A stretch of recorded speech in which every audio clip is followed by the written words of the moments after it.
So we're going to concentrate on the T hand shape, and this should be a short video to kind of give you a break from the S video. And then I'm thinking the next video, V, there's a lot, and then there's a bent V, and I'm thinking about doing that together, or I may separate it out. So I'm not really sure because I don't want to overwhelm you. I'm thinking, oh my gosh, I'm so tired of watching this video because S was a lot, right? And which I kind of warned you about. So let's just do T. So T, I said like effort, and then with the T's, try. So if you don't know what a T is, it's like, got your nose, right? So T, so try. But you could also just do it with the A hand shape for effort. And then people would say T for try. Well, I'm going to try. I've been trying to do that. Try. Translate. Now there's a sign for interpret, there's a sign for translate, and people use that word, to mean both things. But interpret means to verbally or to sign a different language, and to translate means it's the written word. Now, for sign language interpreters, transliterate means that we are literally on our hands doing English and English word order and saying all the its and does.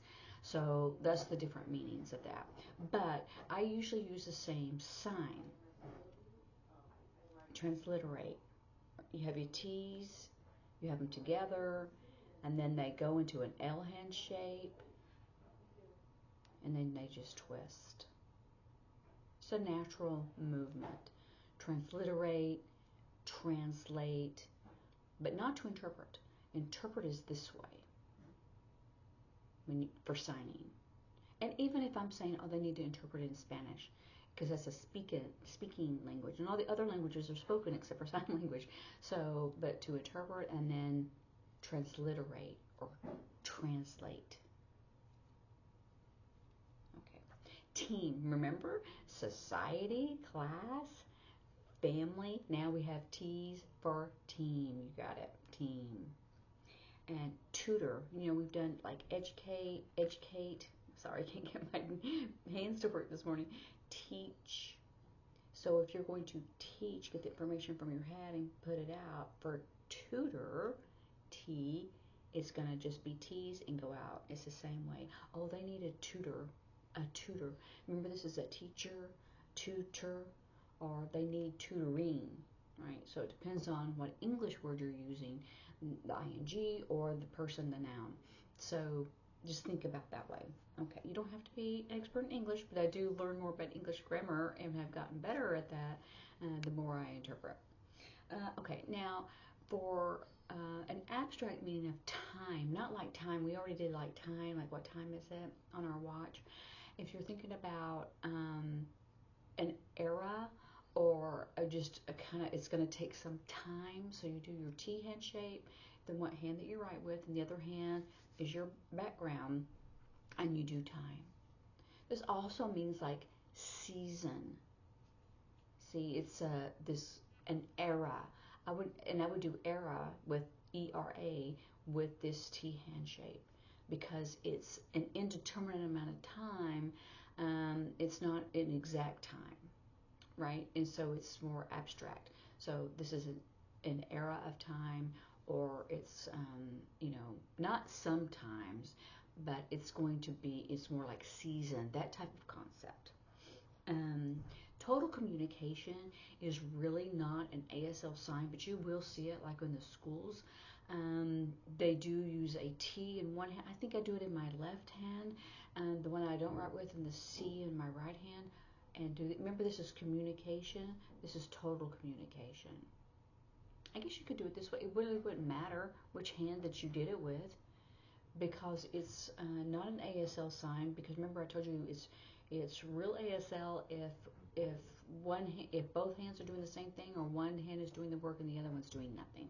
But if they're both doing something different, that's made up. But this is used a lot in the schools. Like, oh, do you use total communication? Like in the school, and that's mostly like K through 12. Yes, total communication is very important.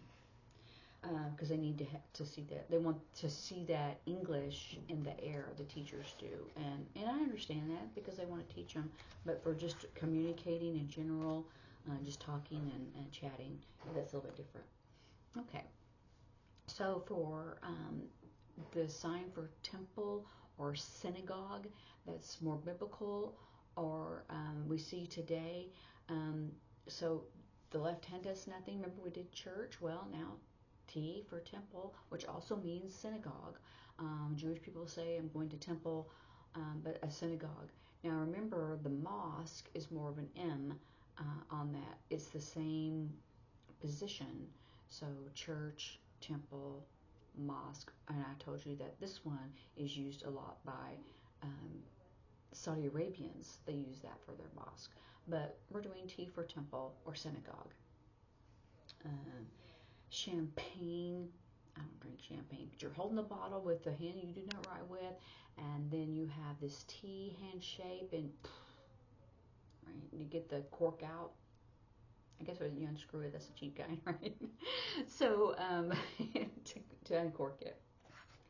Fast or quick, you can do it with that, with the T hand shape. People do this, but it starts out with a T. Some people lose the T later, but it's good to really practice the real hand shape. And so you can do this way, but you start out and you do this, but you start out with a T. Okay, and that's all for the T's. Now, if I went to the V's is a pretty good amount, but I think I'm going to save that and kind of give you a little bit of a break, and then we'll do the V's. I may break up the V hand shape and then the bent V, but we'll see. I don't want the videos to go too long because people get tired, and there'd be so many signs in it. So anyway, that's it for the T hand shape, and practice it. And remember, in the comments, I will put an English sentence and then put the ASL structure sentence. Anyway, have a good day.